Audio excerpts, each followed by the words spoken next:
নবম শ্রেণীতে পড়ার সময় বিয়ে হয় মিতুর। শ্বশুর মুক্তিযোদ্ধা। বিয়ের পরে মুক্তিযোদ্ধা কোটায় চাকরি পাওয়ার আশায় এসএসসি রেজিস্ট্রেশনে পিতামাতার নামের পরিবর্তে ব্যবহার করেন শ্বশুর শাশুড়ির নাম।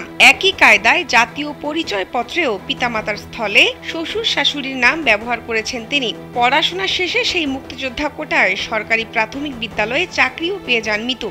জামালপুরের সরিষাবাড়িতে মাফিয়া খাতুন ওরফে মিতু নামে এক নারীর বিরুদ্ধে উঠেছে এমন অভিযোগ।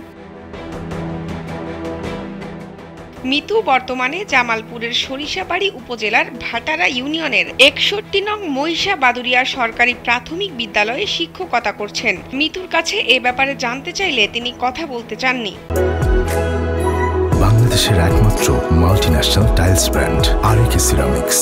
কোনো মন্তব্য করেননি মিতুর স্বামী খায়রুল ইসলাম ওরফে খোকন মিয়া। না বলার কোনো এমনি কারণে আমি আমার ব্যক্তিগত তথ্য আমি আপনাদের দিতে ইচ্ছুক না, এটাই আর কোনো কারণ নেই। আমি আপনাকে কোনো তথ্য দিচ্ছি না, কারণ হচ্ছে আপনারা সবকিছুই টুডে টুমোরো কালেক্ট করছেন আপনারা যেভাবে করতেছেন সেভাবেই করেন, কিন্তু আমি পার্সোনালি আপনাকে কিছু বলবো না। এ বিষয়ে উপজেলা প্রাথমিক শিক্ষা কর্মকর্তা নাহিদা ইয়াসমিন কালবেলাকে বলেন, এ বিষয়ে একটি অভিযোগ তদন্ত করতে জেলা কর্মকর্তা নির্দেশনা পাঠিয়েছেন। তিনি তদন্ত করে উপযুক্ত প্রমাণাদি পেশ করবেন।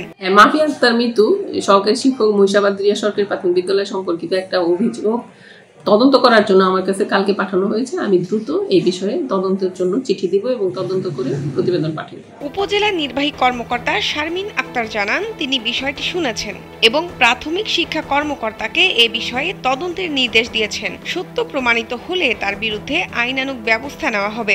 আমি ওই আমাদের যে প্রাথমিক শিক্ষা কর্মকর্তা আছেন নাইদা ম্যাডাম, ওনার সাথে বিষয়টি নিয়ে আলাপ করেছি। উনিও ব্যাপারটা শুনেছেন এবং জানেন।